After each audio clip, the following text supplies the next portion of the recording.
the Economic and Cultural Office, while former Cabinet Secretary Carlo Nograles was renominated as chairperson of the Civil Service Commission. Nograles thanks Marcos for his, quote, trust and confidence. Other cabinet posts that have yet to be filled include health, energy, foreign affairs, environment, and science and technology. A number of roads in Manila will be closed this weekend as authorities tighten security ahead of the presidential inauguration at the National Museum on June 30th. These roads are Padre Burgos Avenue, as well as streets in Ermita, Intramuros, and Malate. Over 7,000 police officers will be deployed in the vicinity of the inauguration site.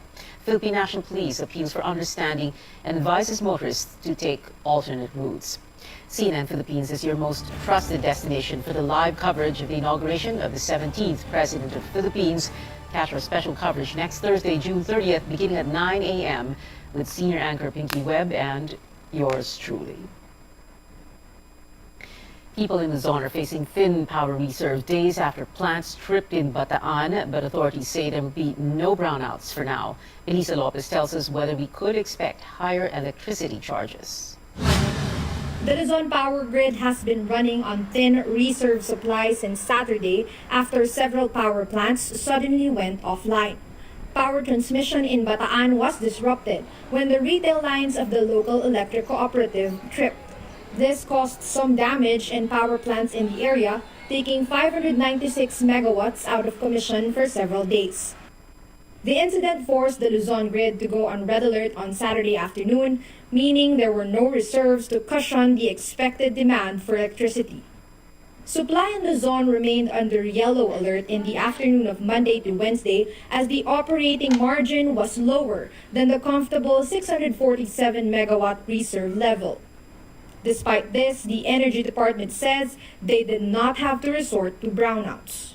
Medyo malamig yung temperatura natin, so yung ating projected peak demand for the day ay hindi nangyayari. Mas mababa yung actual demand natin kaysa sa projected demand natin. Nakakatulong yan para hindi tayo magkaroon ng service interruption. So may yellow alert na tayo, wala naman tayong breakdown.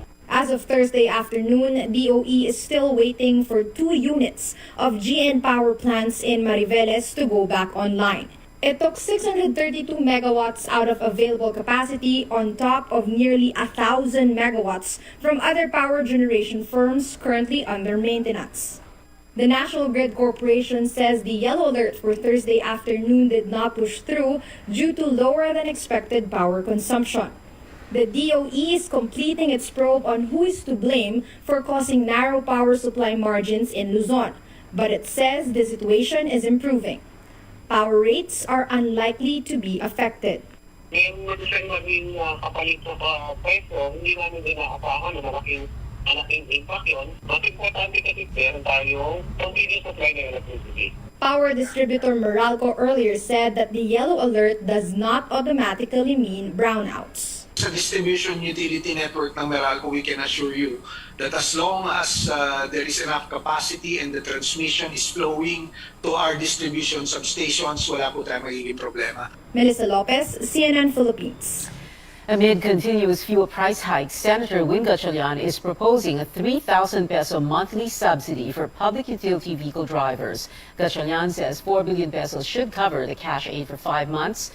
The lawmaker adds this could come from a supplemental budget or other departments' unused funds. The CEO of ExxonMobil said that this might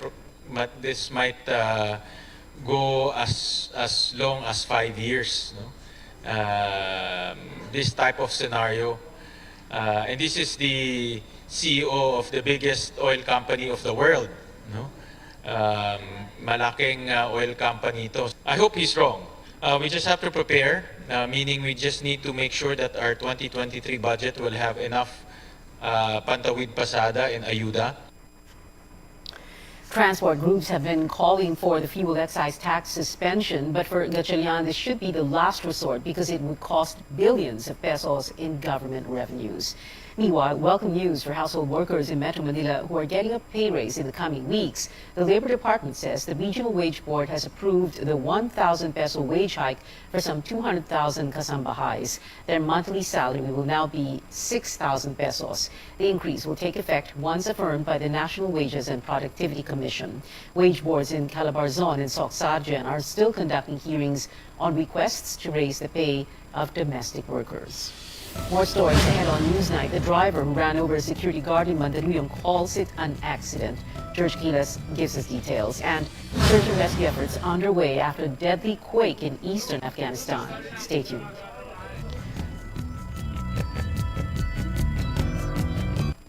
SMC, San Miguel Corporation. Bisag unsang industriya ang sudlan niini, tinguha sa SMC ang pag-uswag o paglambo sa mga Pilipino. Karon, gikan sa SMC, aniya na ang SMC Davao Cement. SMC Davao Cement. Gama sa Davao, para sa Mindanao. SMC Davao Cement. Ato ni Bay. SMC, San Miguel Corporation. Bisag unsang industriya ang sudlan niini, tinguha sa SMC ang pag-uswag o paglambo sa mga Pilipino. Karon, gikan sa SMC, aniya na ang SMC Davao Cement. SMC Davao Cement. Gama sa Davao, para sa Mindanao. SMC Davao Cement. Ato ni Bay. Ito ang RPN, Radio Philippines Network, DXKT 1071 sa inyong mga radyo, ang Radyo Ronda sa Davao. Implement the same rule along Manila Bay. Even if protest actions are held along Rojas Boulevard, the Coast Guard argues such is a safe distance from the inauguration venue, meaning likely it cannot disrupt the inaugural events. Still, security forces will be on their toes. May mga naka-standby din tayo na contingent na to reinforce the civil disturbance unit ng ating Philippine National Police. The Coast Guard will deploy at least 500 personnel to work with units of the police, military, and the Presidential Security Group. David Santos, CNN Philippines.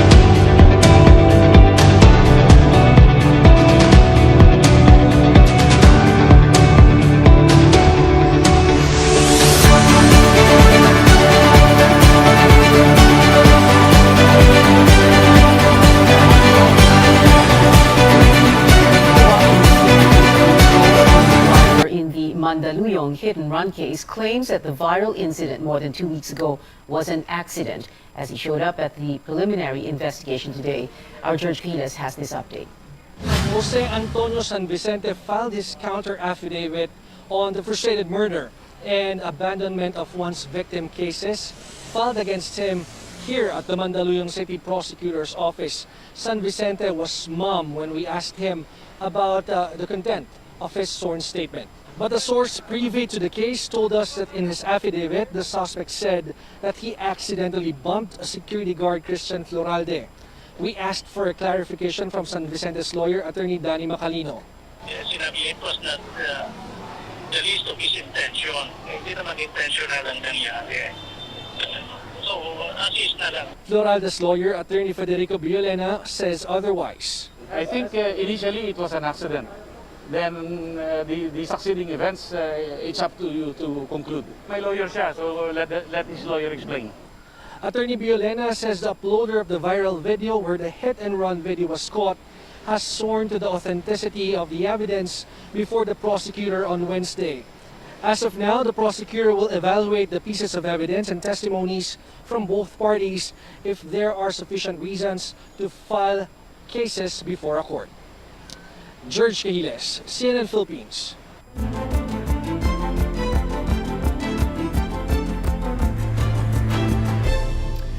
The health department warns cases in Metro Manila may hit up to 2,000 next month, but Secretary Francisco Duque says the agency does not see a massive increase in nationwide numbers. Daily cases went as high as 39,000 during the Omicron wave in January and 26,000 during the Delta surge late last year. Hindi mo naman pwede ikumpara yung situation natin today with that of 2020 na walang bakuna, hindi masyadong maganda yung masking, yung minimum public health standards compliance. Ngayon, may bakuna na tayo. So makikita mo yung severe critical cases, mababa, no? Deaths natin, mababa, no? Tuloy-tuloy na mababa. So the situation today is far different from what it used to be. The health chief did not discount the possibility of another surge because of mutations and transmissibility of the virus. But despite the uptick in cases, Duque says he's not yet keen on recommending another vaccine booster shot for the general public. We don't listen to anybody else but our experts. We do not like pseudo experts. So the experts, the Health Technology Assessment Council members, the vaccine expert panel, the Technical Advisory Group, wala silang ganun pa. In fact, ang TAG o Technical Advisory Group, sinasabi nila, maliit ang value ng booster for the general population outside of the A1, A2, A3, and the immunocompromised. Presidential Advisor for Entrepreneurship Joey Concepcion proposed to expand the second booster rollout to workers. Concepcion says he's planning to form a health and economy advisory group for the private sector. He will sit down with experts tomorrow to tackle pandemic recovery. San Juan City began rolling out booster doses today for minors aged 12 to 17 with weak immunities. Mayor Francis Zamora led the launch at the Cardinal Santos Medical Center, where 12 children were inoculated. The health department approved the booster shot for the priority group this week, but Zamora hopes the third dose will soon be approved for 12 to 17-year-olds, with face-to-face classes possibly opening in August. In the United States, Moderna says its updated COVID-19 booster works better against the more transmissible Omicron subvariants. It says the bivalent booster contains both the original dose and another that specifically targets Omicron. Moderna hopes to complete regulatory submissions in the coming weeks to have supplies ready as early as August. New studies, however, show Omicron subvariants BA.4 and BA.5 tend to escape antibodies from vaccines. This was found among people who had previous COVID-19 infection and those fully vaccinated and boosted. But researchers note vaccines provide significant protection against severe disease. And still in the U.S., health workers ramping up testing efforts as monkeypox cases continue to increase. The Centers for Disease Control and Prevention has provided monkeypox tests to 5 laboratories. These will be available to health care providers by next month. At least 142 monkeypox infections have been reported across 23 states. Other world headlines: search and rescue operations in full swing in eastern Afghanistan after an earthquake that killed more than 1,000 people. A heavy blow for a country already facing a dire economic and humanitarian crisis. CNN's Scott McLean reports. The search and rescue efforts in Afghanistan are badly under-resourced. It is difficult to overstate the remoteness of the hardest hit area, which is about 100 miles or so south of Kabul. It is built on a traditional fault line, it's mountainous, and it lacks very basic infrastructure. And so the reality is that a lot of the digging for any survivors is being done without heavy equipment. It is being done by local people by hand, and they are pulling out a lot of bodies that are now piling up on the streets. Remarkably, though, we are also hearing stories about people who have been pulled out alive. In this area, a lot of homes are built on the side of mountains precariously. There are also a lot of other homes that are built in the valleys below, which makes them extremely prone to landslides. And lately, this part of Afghanistan has gotten some very heavy rains. And because of the mud and because of the rain, UNICEF says that many areas are completely cut off, completely inaccessible. The government says that some villages have been entirely leveled. Foreign aid groups are on the ground already because even before this earthquake, Afghanistan, of course, as we know, was in very dire straits. Not only has it had recent natural disasters, floods, and drought, well, it has also had the economic crisis that has brought famine to many people. One UN estimate from March found that 95% of households didn't have enough food to eat. The Taliban is pledging to directly pay people who were injured and the families of those killed, but that is a pretty bold pledge from a government that is cash-strapped and unable to feed its own people. Here at home, a train line between Laguna and Quezon provinces could begin operations this weekend. This as the Philippine National Railways, or PNR, wraps up the construction of the line. The PNR San Pablo-Lucena project was delayed for over 2 years because of the pandemic. One-way trips between Laguna and Quezon cost 60 pesos. Once the train line is operational, travel time will be cut by half from the previous 2.5 hours. We decided to reopen this service because between San Pablo and Lucena, the traffic has been really bad. That corridor really needs help na dun sa mass transit nila. PNR earlier said the rail line will be open before President Duterte's term ends on June 30th. Entertainment news up ahead. Thai BL actors Tay Wan and new Titi Poom announced their return to Manila. And Twitter is testing a new feature that allows users to tweet longer. You're watching CNN Philippines.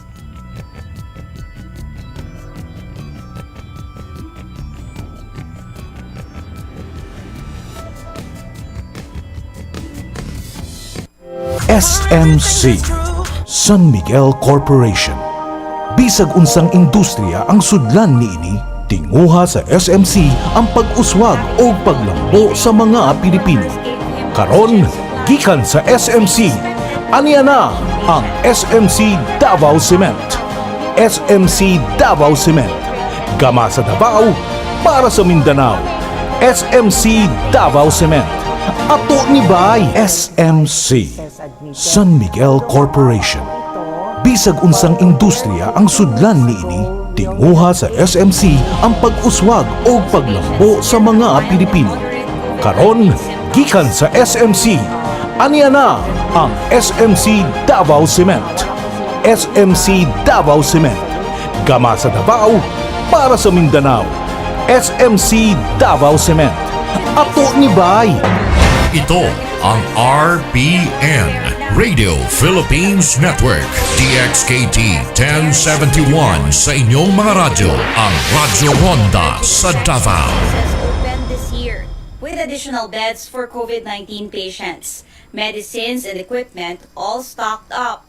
Level 1 tayo, it has given us time to recharge. There are still over 150 empty COVID beds. The Health Department reports over 450 daily COVID-19 cases in the past week. That's almost the same as those recorded in the second week of February. But health officials do not see a need to raise the alert level. Hindi sumasabay ang severe and critical. It is not translating to a higher admission in our hospitals. Let's put it in perspective. We had 18,000 cases a day in Metro Manila in January. Ilan kahapon? 218. Ang layo-layo nun. But DOH shares latest projections, citing another possible surge in infections by third week of July to first week of August, with a presence of more transmissible and immune-escaping variants, low compliance to health protocols, and slow booster uptake. Pinaka-importante ngayon sa ating mga komunidad, lahat na magkakaroon ng simptomas, isolate.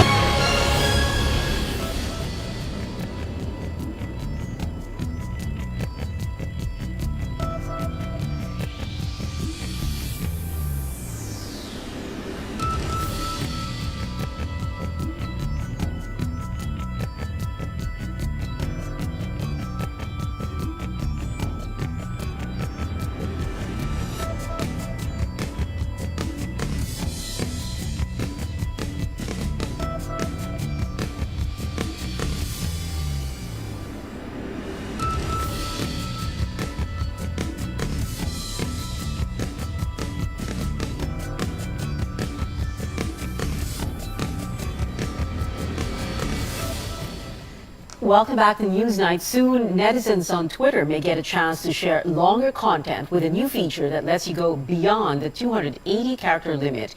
Notes is currently being tested among a small group of authors around the world. The function is meant to help writers who want to launch long-form works on the platform. Sports news now. The NU Lady Bulldogs still on a high after ending a dry spell in the UAAP women's volleyball. They bagged their first crown after 65 seasons. Even more impressive, they took their spot on the throne without losing a single match. Speaking to CNN Philippines Sports Desk, the senior players revealed that their rookies have long set their minds to winning the title. Kasi nung season 81 po namin, palagi po kaming talo. Yun nga po sabi ni Beth, sabi namin ni Jen sa mga bata na hintayin namin sila sa college. Tsaka sabay namin kukunin yung championship. At sinabi mo sa kanila yon. Sinabi mo dun sa mga bata. Opo. Alam nila yun di ba? Opo. Una po dahil sa skills na meron sila. And very talented kasi itong mga batang to. Dati po, yung season 81 nga, lagi kaming natatalo. And then, coming from them, sabi talaga nila, ate, ibabawi namin kayo. Pagdating namin dyan, gusto namin mag-champion tayo. So, dun pa lang, kitang-kita mo na gusto talaga nila may mangyari sa team. And very grateful nga po and blessed talaga na yung loyalty talaga nila sa NU talagang pinanindigan po nila. And ayun nga, dahil sa gusto nila na mag-champion kami, ayan, ito po kami ngayon. We are the champions, my friend. Woo! Namalat pa ako eh. Nagbibinata. Good news for boys love fans. One of Thailand's well-loved BL couples is coming back to Manila. GMM TV announced that Tay Ta-wan and New Titi Poom, or Tay New, will hold a fan meet on July 30th. Details on the venue and ticket prices are yet to be announced. Tay and New are two of Thailand's actors who took boys' love to global fame. Their last BL series was Dark Blue Kiss. Filipino fans of this American singer must also be happier than ever. Billie Eilish is performing at the Mall of Asia Arena in Pasay on August 13th. Ticket prices range from 3,081 to 14,936 pesos. Pre-sale of passes are slated for tomorrow and Saturday, while public on-sale happens next Monday, June 27th. Jungkook of BTS and Charlie Puth treat netizens to another sneak peek of their highly anticipated collaboration a day before its release. Charlie shared a teaser of Left and Right on social media today. The two also dropped a new TikTok together to promote the song. The collaboration was first announced last week. Here's a look at the teaser for Charlie's K-pop collaboration.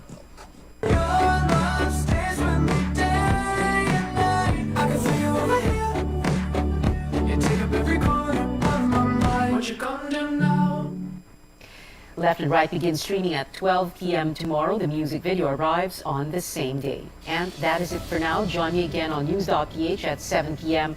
I'm Tia Ontiveros. And before we go, just how big is the role of the road sector in bringing back tourism? Watch this.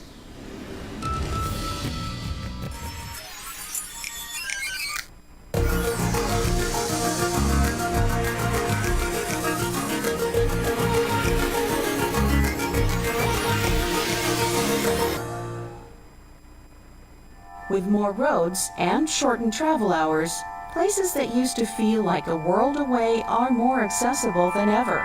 Better connection to cities and provinces have expanded our reach and have allowed for more economic opportunities outside major city centers. But there is still a long way to go in terms of urban planning. How do we continue moving forward? And what could our country be with cohesive and long-term plans in place? Sustainability, as defined officially, is addressing the needs of the present generation without compromising the needs of future generations. I prefer the definition of the Native American Indian chief, Seattle. We borrowed the earth or the environment from our children. We did not inherit it from our ancestors. And urban planning, urban regional planning, environmental planning can address the balance between sustainability and infrastructure.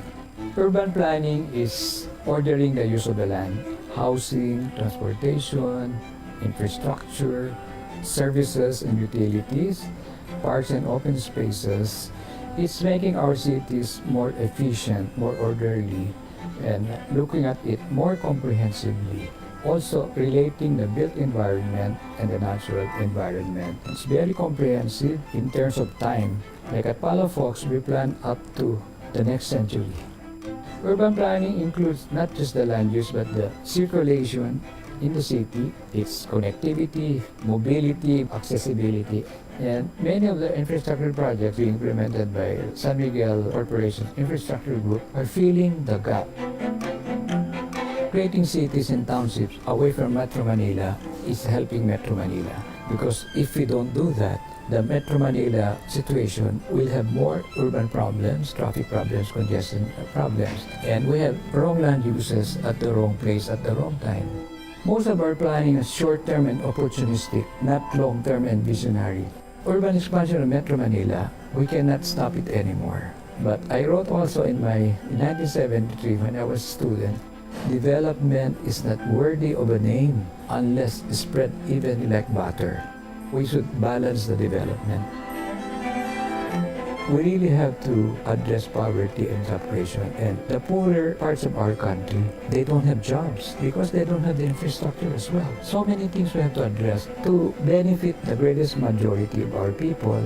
We really have connectivity, mobility, accessibility. San Miguel is now the pace center in helping urban development and infrastructure. The comprehensive planning we have Agropolis, agro, the farm and the city, Ecolopolis, ecology, environment in the city, Aquapolis, the water in the city, then Aerotropolis, the airport in the city. I think San Miguel is doing patriotic and philanthropic infrastructure. So we are aligned in our love of our country.